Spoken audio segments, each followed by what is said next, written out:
নমস্কার বন্ধুরা, সোনার কিচেন ঘরে তোমাদেরকে স্বাগত জানাই। তো আজ আমি তোমাদেরকে খুবই মজাদার একটা রেসিপি বানিয়ে দেখাবো। তো এই রেসিপির ভিডিওটি পুরো দেখার অনুরোধ রইল।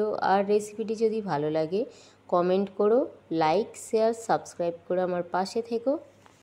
যারা এখনও পর্যন্ত আমার চ্যানেলটিকে সাবস্ক্রাইব করেছো তাদেরকে অসংখ্য ধন্যবাদ। যারা এখনও আমার চ্যানেলটিকে সাবস্ক্রাইব করোনি, অনুরোধ রইল আমার চ্যানেলটিকে সাবস্ক্রাইব করে আমার পাশে থাকার জন্য।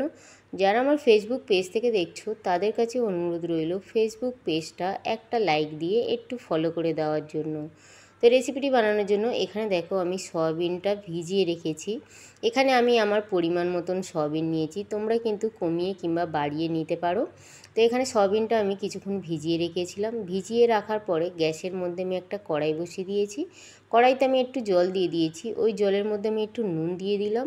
দিয়ে জলটা আমি খুব ভালো করে গরম করে নেব।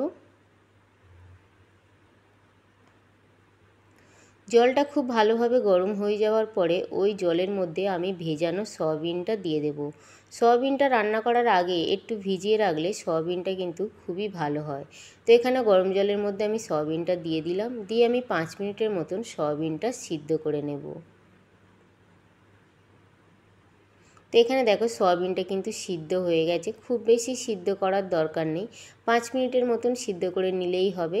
তো এখানে সয়াবিনটা সিদ্ধ হয়ে গেছে। এবার সয়াবিনটা আমি জল থেকে তুলে নিলাম ছেঁকে। তো জল থেকে ছেঁকে তুলে নেওয়ার পরে আমি সয়াবিনটা কিন্তু ঠান্ডা করে নিয়েছি। আর সয়াবিনের মধ্যে যে জলটা ছিল জলটাও আমি চেপে বার করে দিয়েছি। তো বার করে দেওয়ার পরে এবারে এই সয়াবিনের মধ্যে আমি দেখো 2টো ডিম নিয়েছি, আমি 2টো ডিম দিয়ে দিলাম। একটু আমি নুন দিয়ে দিলাম। যেহেতু আমি সয়াবিনটা সিদ্ধ করার সময় নুন দিয়েছিলাম, যার জন্য আমি নুনের পরিমাণটা একটু কম দিলাম। একটু ঝাল লঙ্কার গুঁড়ো দিয়ে দিলাম, একটু আমি হলুদ গুঁড়ো দিয়ে দিলাম, আর একটু আমি আদা আর রসুন বাটা দিয়ে দিলাম।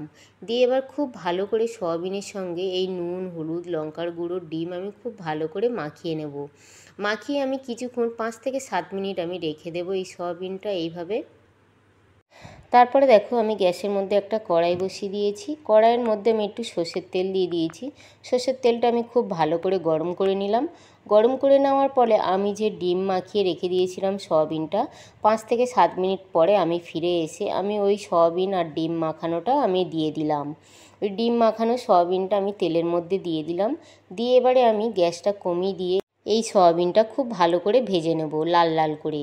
তবে কিন্তু গ্যাসটা কমিয়ে দিয়ে ভাজতে হবে, নাহলে কিন্তু ডিমটা লাল লাল হয়ে যাবে, সয়াবিনটা আর ভাজা হবে না। যার জন্য কিন্তু গ্যাসটা কমিয়ে দিয়ে এই সয়াবিনটা ভাজতে হবে। তো লাল লাল করে ভেজে নিলে ডিমের কাঁচা গন্ধটাও চলে যাবে, আর সয়াবিনটাও কিন্তু খুব সুন্দর লাগবে খেতে। তো এখানে দেখো আমার কিন্তু সয়াবিনটা লাল লাল করে ভাজা হয়ে গেছে। এবারে কিন্তু সয়াবিনটা আমি আর একটু নাড়াচাড়া করে নেব, নিয়ে আমি সয়াবিনটাকে উঠিয়ে নেব। তো এখানে দেখো সয়াবিনটা কিন্তু আমি এইভাবে লাল লাল করে ভেজে নিয়েছি।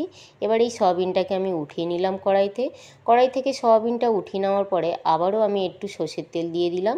এবার এই সর্ষের তেলটা গরম হয়ে যাওয়ার পরে ওই সর্ষের তেলের মধ্যে আমি একটু গোটা জিরে দিয়ে দিলাম, আর একটা তেজপাতা আমি 2 টুকরো করে দিয়ে দিলাম। দিয়ে তেজপাতা আর গোটা জিরেটা আমি একটু ভেজে নেব, ততক্ষণ ভাজবো যতক্ষণ না এই গোটা জিরে থেকে সুন্দর একটা গন্ধ আসে। তো দেখো এখানে গোটা জিরা আর তেজপাতাটা ভাজা হয়ে গেছে। এবারে ওই তেজপাতা আর গোটা জিরের মধ্যে আমি একটু পেঁয়াজ কেটে রেখেছিলাম, ওই কাটা পেঁয়াজটা আমি দিয়ে দিলাম। দিয়ে পেঁয়াজটাও আমি হালকা লাল লাল করে একটু ভেজে নেব। তো এখানে দেখো পেঁয়াজটাও কিন্তু লাল লাল করে ভাজা হয়ে গেছে। এবার এই পেঁয়াজ ভাজার মধ্যে আমি 1 চামচ আদা রসুন বাটা দিয়ে দিলাম, আর একটা আমি টমেটো ছোটো ছোটো করে কেটে রেখেছিলাম, ওই কাটা টমেটোটা দিয়ে দিলাম। কাটা টমেটোটা দিয়ে আমি খুব ভালো করে মশলাটা ভেজে নেব, যাতে আদা আর রসুনের কাঁচা গন্ধটা চলে যায় আর টমেটোটাও একটু নরম হয়ে যায়। তো এখানে দেখো টমেটোটাও কিন্তু নরম হয়ে গেছে। নরম হয়ে যাওয়ার পরে আবারও আমি খুন্তি দিয়ে খুব ভালো করে একটু নাড়াচাড়া করে নিলাম। নাড়াচাড়া করে নেওয়ার পরে এবারে এই মশলার মধ্যে আমি কিছু শুকনো মশলা দেব। তো এখানে দেখো আমি একটু হলুদ গুঁড়ো দিয়ে দিলাম, একটু ঝাল লঙ্কার গুঁড়ো দিয়ে দিলাম, একটু ধনে গুঁড়ো দিয়ে দিলাম, একটু আমি জিরের গুঁড়ো দিয়ে দিলাম, আর স্বাদ অনুযায়ী নুন দিয়ে দিলাম। যেহেতু সয়াবিন বড়ি সিদ্ধ করার সময় আমি একটু নুন দিয়েছিলাম, সয়াবিনটাকে ম্যারিনেট করার সময় একটু নুন দিয়েছিলাম, যার জন্য আমি নুনের পরিমাণটা একটু কম দিলাম। তারপর আমি একটু জল দিয়ে মশলাটা খুব ভালো করে আমি কষিয়ে নিলাম।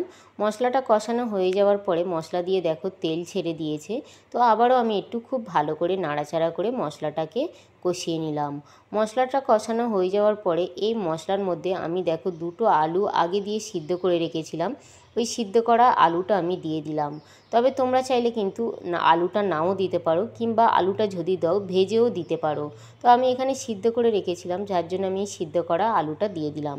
আলুটা দিয়ে মশলাটার সঙ্গে আমি খুব ভালো করে আলুটার সঙ্গে কষিয়ে নিলাম মশলাটা। আর এখানে দেখো খুব সুন্দর করে আলুটার সঙ্গে মশলাটা কষানো হয়ে গেছে। মশলাটা আলুটার সঙ্গে কষানো হয়ে যাওয়ার পরে আমি যে ডিম আর বড়িটা ভেজে রেখেছিলাম, ওই ডিম মাখানো বড়িটা আমি দিয়ে দিলাম। দিয়ে খুব ভালো করে বড়িটার সঙ্গেও আমি আলুটার সঙ্গে খুব ভালো করে কষিয়ে নেব। তো এখানে কিন্তু বড়ি আলু খুব ভালো করে কষানো হয়ে গেছে। তো আবারও আমি একটু নাড়াচাড়া করে দিলাম। দিয়ে এবারে আমি পরিমাণ মতন জল দিয়ে দেবো। তবে এই সয়াবিন বড়ির তরকারিতে খুব বেশি কিন্তু ঝোল ঝোল ভালো লাগে না। আর আমি কিন্তু এখানে উষ্ণ গরম জলটা দিয়েছি, তোমরাও কিন্তু এরকম উষ্ণ গরম জলটা দেওয়ার চেষ্টা করবে। আর এই তরকারিটা একদম গামাখা গামাখা একটা তরকারি হবে, ভাত রুটি পরোটার সঙ্গে খেতে কিন্তু দুর্দান্ত লাগে। তো এখানে দেখো আমি জল দিয়ে দিলাম, জলটা দিয়ে এবার আমি বেশ কিছুক্ষণ ফুটতে দেবো। তো এখানে কিন্তু তরকারিটা খুব ভালোভাবে ফুটেও গেছে। এবার আমি একটু নাড়াচাড়া করে দিলাম, দিয়ে আবারও আমি কিছুক্ষণ খুব ভালো করে ফুটিয়ে নেব। সয়াবিন সবসময় একরকম খেতে খেতে যদি ভালো না লাগে, এইভাবে কিন্তু একবার হলেও কিন্তু বানিয়ে খেয়ে দেখতে পারো। তো এখানে দেখো আমার কিন্তু সয়াবিন বড়ির তরকারিটা কিন্তু প্রায় রেডি হয়ে এসছে। এবারে আমি নামিয়ে নেব। নামানোর আগে আমি একটু গরম মশলার গুঁড়ো দিয়ে দিলাম। গরম মশলার গুঁড়োটা দিয়ে আমি একটু নাড়াচাড়া করে নেব, নিলে আমার এখানে রেডি হয়ে যাবে ডিম দিয়ে সয়াবিন বড়ির তরকারিটা। আর এখানে দেখো কত সুন্দর লাগছে তরকারিটা, মাখো মাখো একটা তরকারি। তো এখানে আমার পরিবেশন করার জন্য পুরো রেডি হয়ে গেছে। আর কত সুন্দর দেখো দেখতে লাগছে। তো আগেও যদি তোমরা এইভাবে বানিয়ে না খেয়ে থাকো, একবার হলেও আমার মতন করে তোমরা বানিয়ে দেখতে পারো। আশা করি ছোট থেকে বড় সবাই কিন্তু ভীষণ ভীষণ ভালো লাগবে।